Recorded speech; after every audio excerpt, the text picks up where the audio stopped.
I love the sea. I love to try to capture it in all its moods. And the photograph here that I have taken from the video that you've just seen has inspired me in my next video. I'm Diana, I'm a watercolourist. I paint here in southwest France in my gallery. And today we're going to explore how to guard the light, to keep the light, and to add the light to a painting.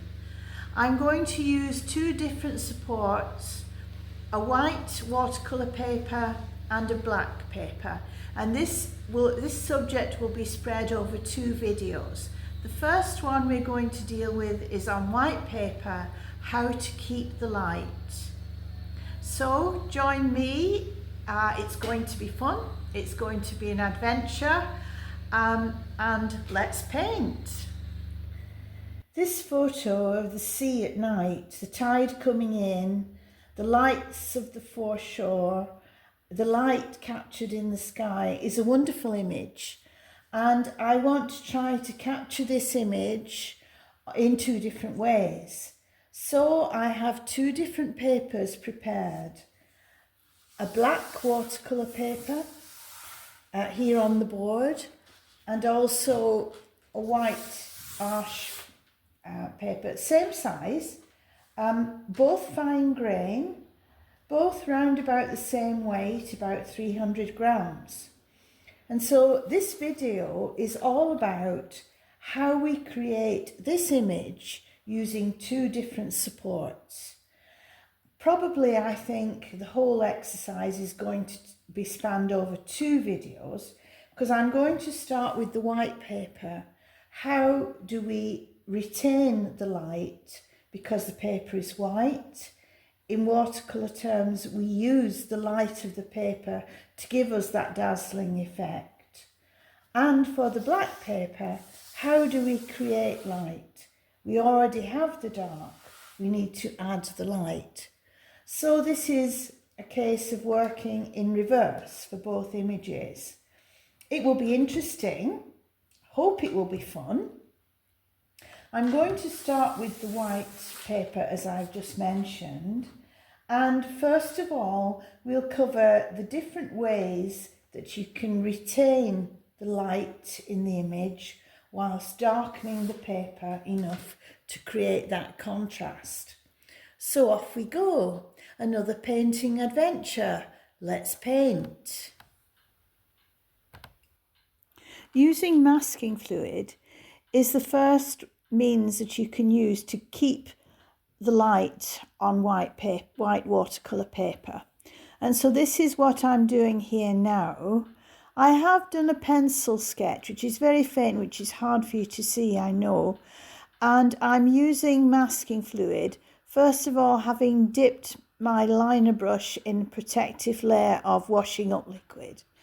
And I'm just applying the masking fluid to the pinpoints of light that you see along the promenade in the image.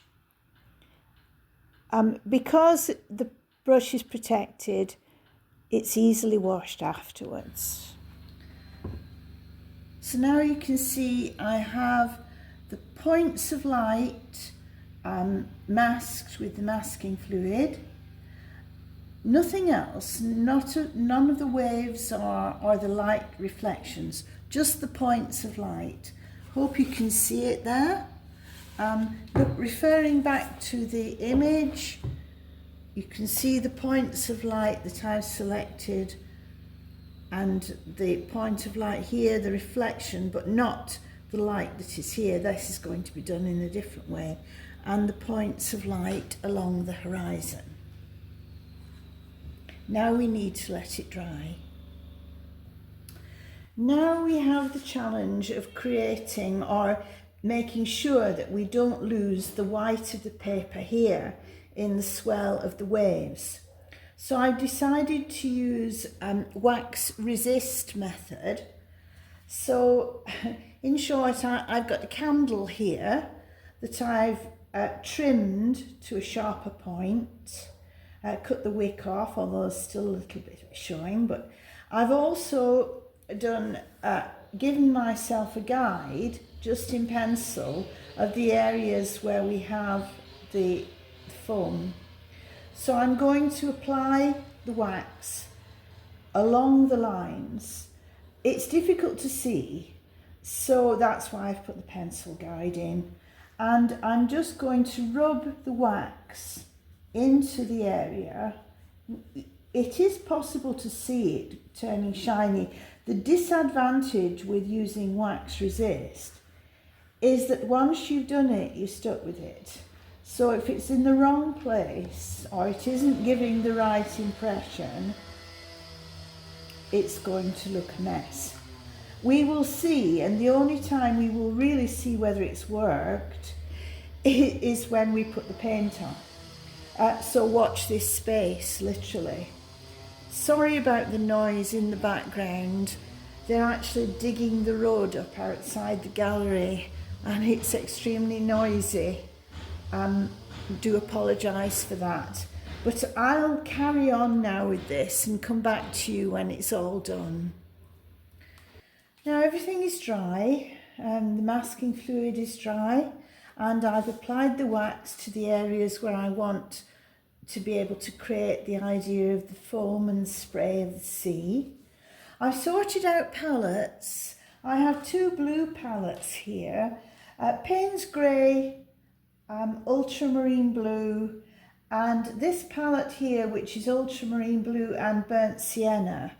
Because if we look at the image, we can see the sky is a lovely midnight blue with lighter tones here, and the sea has a blue-brown look to it. So this palette with burnt sienna and ultramarine blue, which we have here, should work well. I'm going to have to use the colour intensely and apply to dry paper.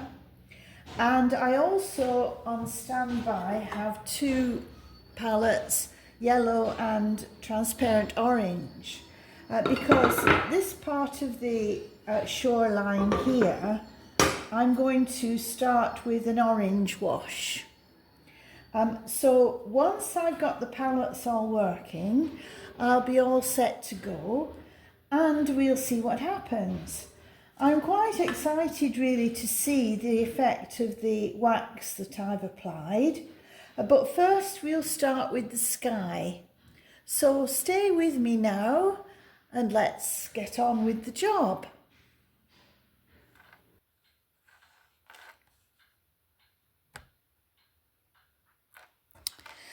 Now I'm looking at dealing with the sky, and the first thing I need to do is to wet the area along the horizon line where that flash of light is in the sky. I want this area to be wet so that when the blue paint encounters the water there, it's going to soften the line. And the blue that I'm using is a combination of Payne's Grey and ultramarine. And you can see I'm using quite a large mop brush to apply the paint, and all the time keeping the brush saturated with paint so that it's gliding over the paper and ensuring that I get a good covering.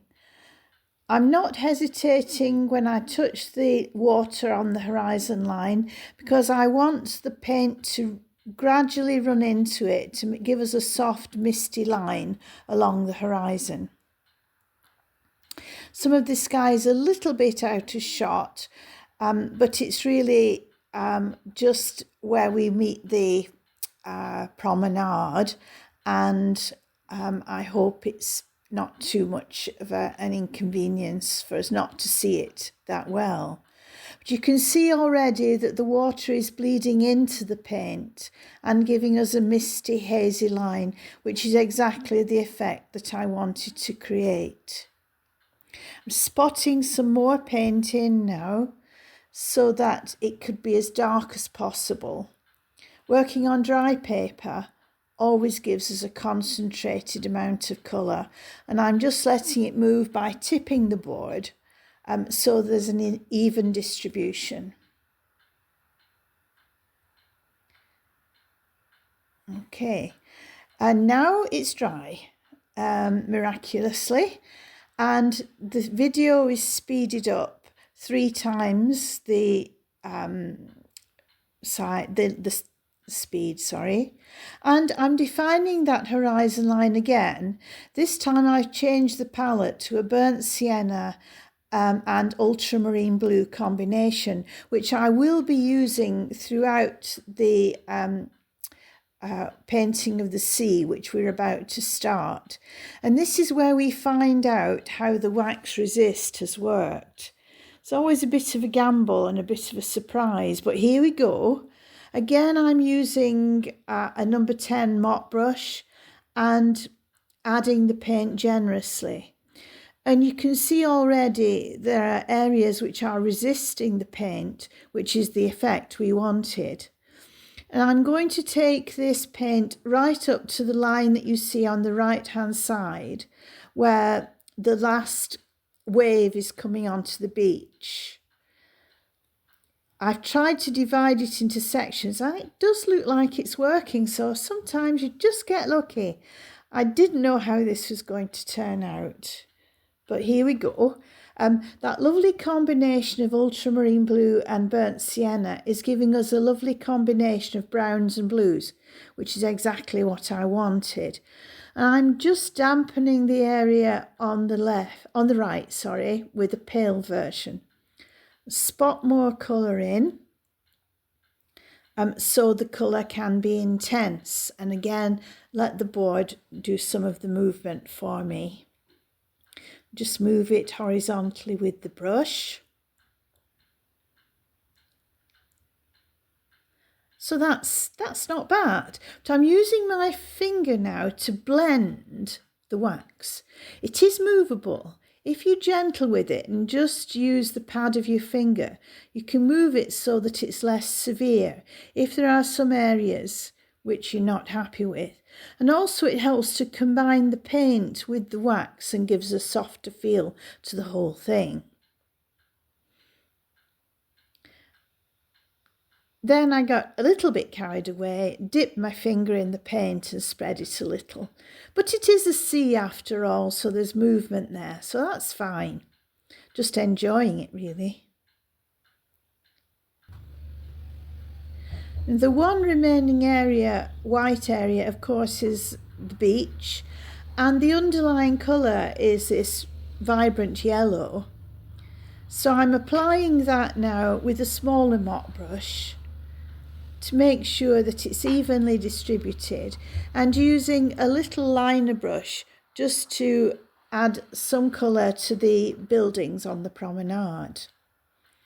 Now we can start to get really serious with the colour, and I'm using that same burnt sienna ultramarine blue combination, and with a liner brush just taking the colour into the yellow area, which is now dry.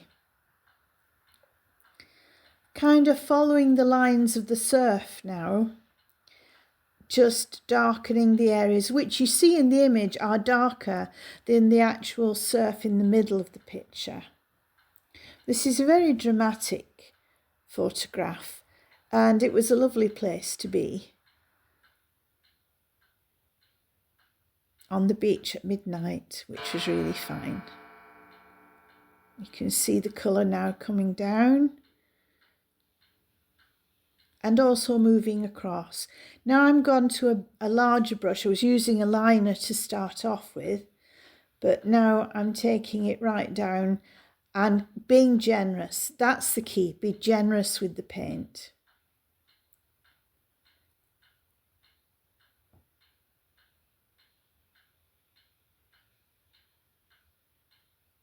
All this takes time, of course. Multiplying the speed by 3 times gives the impression it's quickly done, but actually it does take a while.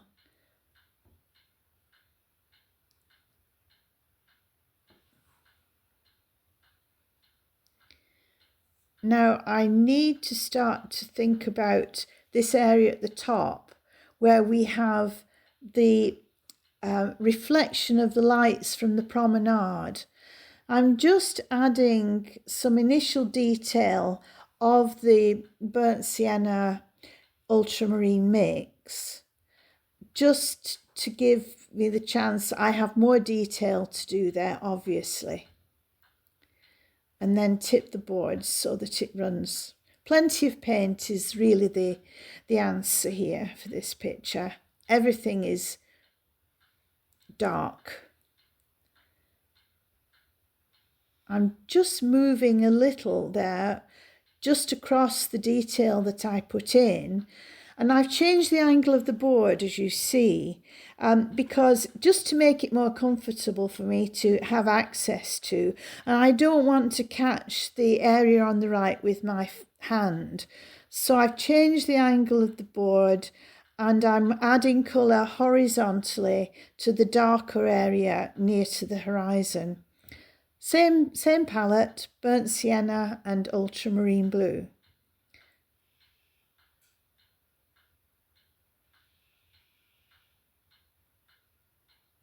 Not sure about that first line of surf. I'm going to have to deal with that later. It's too straight and square, but we will deal with that later. Just taking the colour right into the corner and across into the foam.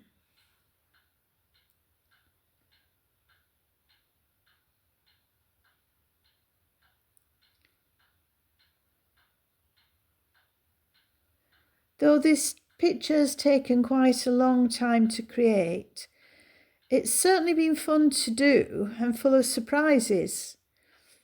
I'm pleased with the wax effect. I've used it before, but in an abstract way. This is the first time I've tried to create the surf with it, and, well, yes.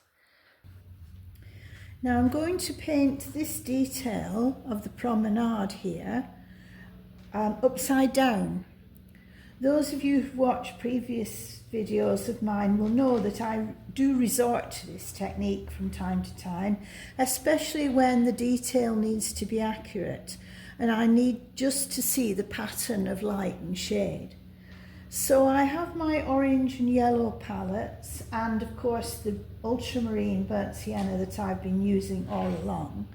I've taken off the masking fluid, and now I'm going to work my way along the row of hotels and houses that line the promenade, just adding the detail. It's just work with a liner and darker colour where needed, just to emphasise the different houses and the area between them. So I'm just going to work away like this, just adding detail, adding contrast. I'll do this without videoing it because it's not something I can do and speed up, and I'll come back to you when we get to this area here, which will be our next area of work. Just get the line right.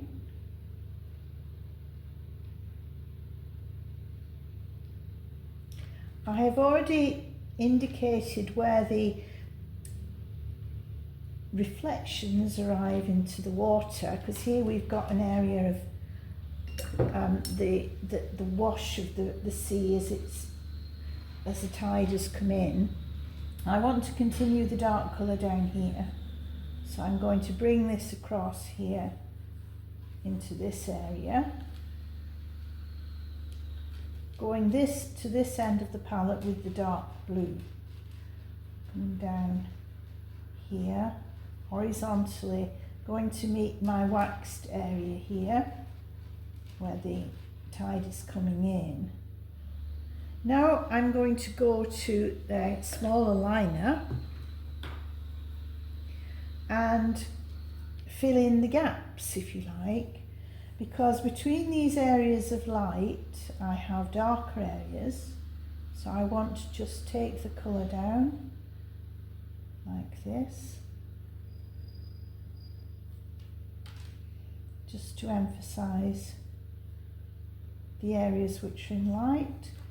Doesn't have to be too accurate for a start, because we can cut across it later. But I want the darker areas to be between the shafts of light in the reflection. Okay, now I'm going to use the acrylic flat and just cut across this area. This is why it didn't need to be too accurate, because it's going to cut across those lines.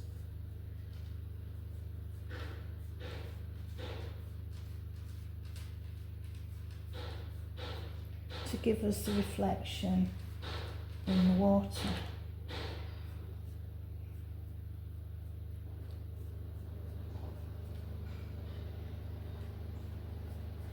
If we've missed bits, which we may well have, we can always go back later and use that flat brush to emphasise.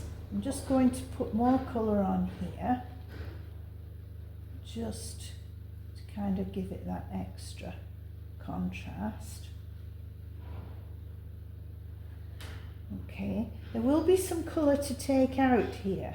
I'm going to leave it to dry now, and I may well add more colour here too. The problem areas, as I see them at the moment, is this line of waves here, which are too square, but I'm going to leave that till tomorrow and let it dry, and I will need to return here, but for the moment it's drying time. Now the painting has dried overnight, and first of all I'm taking off the masking fluid, which is creating the points of light along the promenade and on the horizon line. And I've also started to move with the acrylic flat some of the colour around the tide, the incoming tide that I didn't really like because it was too square and straight, and that's working fine. This colour combination of paint does seem to move really well with a damp flat brush, and I'm doing the same thing on the points of light to give that reflection in the damp sand, which you see. Also adding little points of orange just to emphasize the light, and also we can do the same thing along the horizon line and introduce some orange into the wash as the tide washes back into the foam. I've also moved, as you see, with the flat brush, some colour below the reflection of the lights, because it is lighter there, and now it does look wet, as if the tide has just receded. Just the small detail which make the difference here.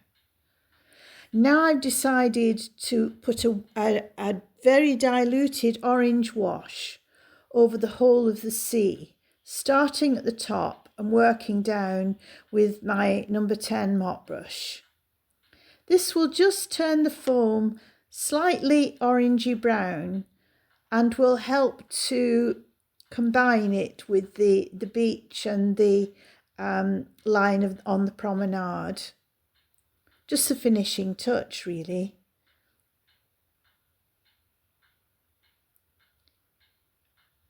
And you know, I think I'm quite pleased with the result. It's worked better than I thought it would, actually.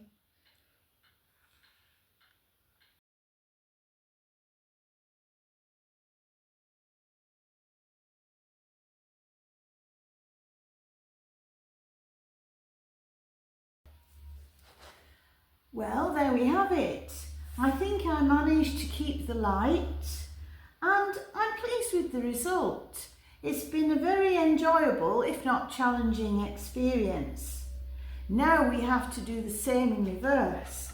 So watch out for my next video where I'm going to use black paper, hopefully to create a similar effect using the same photograph. If you haven't done so already, please don't forget to like and subscribe.